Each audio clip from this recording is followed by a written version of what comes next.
ñu ngi leen di nuyu di leen ziar yéen ñu baaxoo di ñu teewlu ci Seneweb saa su ñu am mbégte di feggoog yéen actuellement nag maa ngi cité douane nekkee ci Kounoune ñëpp jot nañu information bi nga xamante ni tey xëyee nañu ko ci presse bi par rapport rek ay borom ñaari tur yi nga xamante ni 16 góor lañ ak benn jigéen yi nga xamante ne ñoo ngi leen teg loxo ñuy wax nag cité Kalia la ñu leen jàppee ñu leen di toppal boobule information bu ñu ñëwee ci Kalia gis nañ ne ñaari Kalia moo am Kalia 1 ak Kalia 2. dem nañu ci ñaari Kalia yëpp waaye nag dafa am ab précision de taille bu si ameewul si benn si ñaari Kalia yooyee nga xamante ni foofee la ñu annoncé mbir mi ngi xewee ci fi nga xamante ni moom moo di cité douane di cité bii ma nekk actuellement ba ñu ñëwee nag xamuñ si ban appartement la ñu nekkoon exactement ndaxte nag dañ leen jàpp gannaaw benn dénonciation anonyme si noonu ba ñu ñëwee constat bu ñu njëkk a def moom mooy wéetaay yi nga xamante ne ni nemmeeku nañ ko fi donc fu wéet la fu calme la da nga dox si ay koñ yu bëri balaa ngaa gis nit loolu doon constat bi nga xamante ne ni njëkk nañ ko fee def bañ ñëwee nag dem nañ kër chef de quartier bi waaye dañoo fekk mu bougé malheureusement ngir rek gën see am ay information fii nag ci fi nga xamante ne ni moom moo di cité douane fi la mbir yi amee ñu fàttali leen que ni daal lu tolloog 16 góor ñoom la ñu jàpp samedi la ñu leen dénoncé le dimanche ñu waroon fee ñëwuñu fi le lundi si guddi bi la ñu fi ñëw jàpp fukki góor ak ba juróom mbenn maanaam 16 yi nga xamante ne nee nañ dañ leen fekk am na ñoom dañ leen fekk ñu summeeku donc doon sëy seen biir anam boobu la ñu leen jàppee waaye it am na benn soxna boo xamante ne ni soxna suy jaay boppam la également dañ ko fee fekkaale daal di ko siy jàppaale si noonu nee nañu am na ay préservatifs yoo xamante ni utiliser nañu ko fekk nañ ko fa ay lubrifiant ak yeneen yoo xamante ni fekk nañ ko fa ba ci sax ay chanvre indien wax nañ ko sax donc ñëw nañ nag fekk ñu fi chef de quartier ameewul si fi nga xamante ni moom moo di Kalia cité douane bile nga xamante ne ni donc da nga passé Kalia 1 passé Kalia 2 dawaat ay à peu près 2 kilomètres doog fee dugg si foofee la mbir yi amee mais du tee dinañu gis kenn ka nga xamante ni mi ngi dëkk Kalia ba xam rek moom it yan information la ñu mën a indil si bile kawteef information ne dafa am ay borom ñaari tur yu ñu teg loxo fii si Kalia lan nga ñu mën a wax si mbir yi. waaw en fait ça nous a surpris tey ci suba la ñu gis à la une de benn média muy wax ne dafa am ay 16 personnes yu ñu appréhendé pour des actes de contre nature voilà ça nous a surpris un peu parce que dañu wax ne Kalia la xewee. donc bi loolu amee man def naa sumay recoupement bon comme ni ngeen ko mën a xamee man je suis gestionnaire syndic fii je suis chargé de la sécurité du cadre de vie ici au niveau de Kalia et que au niveau des appartements comme fii ni ñu ko xamee la plupart des appartements sont occupés par des familles bon en dehors de quelques appartements yoo xamante ne moins d'une dizaine yoo xamante ne ils font de la location meublée. Et que ces appartements-là ñun on a benn système d'information boo xamante ne ñiy dugg foofu ñiy dem ci appartement meublé yi yëpp dañ leen di répertorier ci benn formulaire. donc quand il y a eu ça j'ai interrogé samay vigile xool samay formulaire xool sama registre d'entrée mais gisuma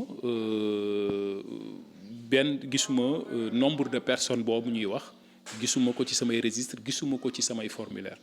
Je signale au passage que ne man samay formulaire j'ai bien mis que les appartements meublés ñu ngi autoriser juste 4 personnes pas plus par appartement meublé donc bi ñu déggee 16 personnes et à Kalia ça m'a surpris donc si laa commencé def samay investigation je suis allé pour précision là aussi benn Kalia amul il y a 2 Kalia 1 et Kalia 2 distants d'à peu près 1 kilomètre. donc ci laa demee ci beneen kii bi suñu beneen partie cité bi laaj leen foofu aussi les vigiles m'ont certifié que ne il n'y a pas eu d'événement de ce genre en tout cas parce que ñoom dañoo am ay caméras de surveillance et tout te loolu bu fa xewoon ñoom dinañ ko xam j'ai appelé le collègue qui est là-bas au niveau de Kalia 2 il m'a aussi certifié qu'il n'y avait pas cet événement-là foofu noonu ci ñaari Kalia yi. donc la question que c'était loolu fan la amee donc du coup de fil en aiguille may def samay investigation j'ai eu une connaissance bu ma wax ne en fait cité douane la amee donc cité douane mi ngi nekk derrière Kalia 2 Kalia bi ma lay wax noonu donc cité douane mi ngi nekkee foofu j'avoue que man miinuma foofu sax parce que voilà c'est un peu éloigné de la cité dont j'assure la gestion donc j'ai eu appelé le commissaire de police, on a discuté, je lui ai demandé, je lui ai dit laaj ko, on m'a dit que c'était à Kalia, précisément fan. Donc ils m'ont dit que c'était aux alentours de Kalia 2. Voilà, donc après j'ai eu ce témoin qui m'a dit qu'effectivement c'était au niveau de la cité douane et qu'il y avait eu une opération, c'était vers le lundi, passé vers les coups de 21h 22h. Donc ci la ñu jàpp ñooñu ñu doon def jëf jooju voilà donc loolu lañ ci xam. information si ñoom ndax dañu fa yàgg wala depuis quand ñu ngi fa. loolu awma ci benn information bi vu que ñun nous sommes focus ci cité bi nous sommes focus sur la gestion de cette cité-ci donc je ne me suis intéressé à ce problème-là que parce que ça posait un problème dimanche par rapport ak cité bi may gérer. Et doon entamer tous les efforts qu'on a fait jusque-là pour donner un cadre de vie boo xamante ne vraiment c'est exemple de ces problèmes de mœurs là voilà donc ça nous a apporté un sacré coup et Dieu merci voilà du fi voilà. situation bi ni mel musu fee am.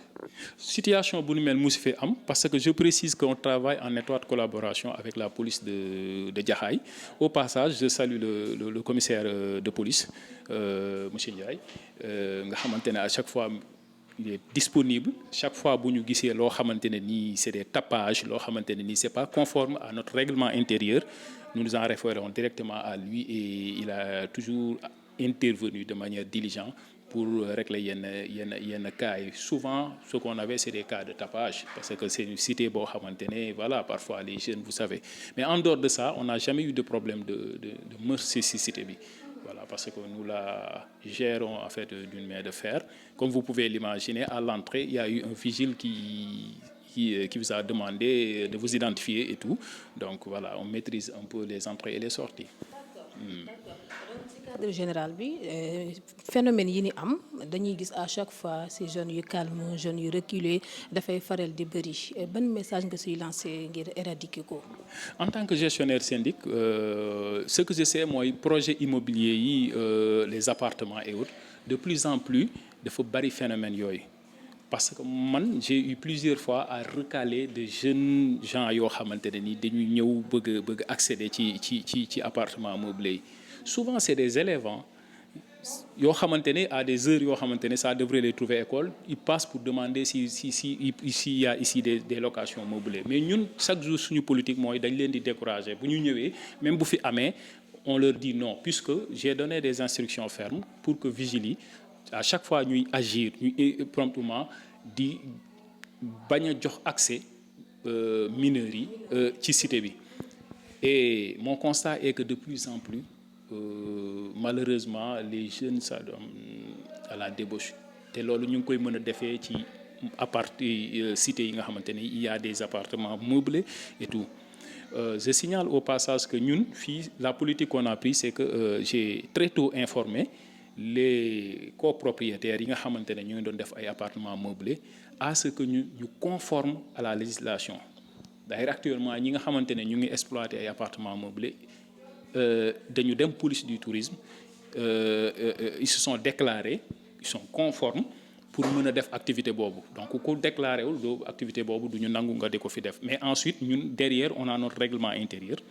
voilà qui interdit à tous les mineurs d'accéder donc li ma mën a wax pour résumer mooy que parents yi ne ñëpp gën a def attention parce que ñun ñi nga xamante ne nii ay interface lañu gis nañu léegi intérêt bi jeunes yi di am de plus en plus ci location meublée et on sait que souvent c'est pour s'adonner à la débauche donc vraiment on souhaite vraiment que nit ñi jël conscience ci loolu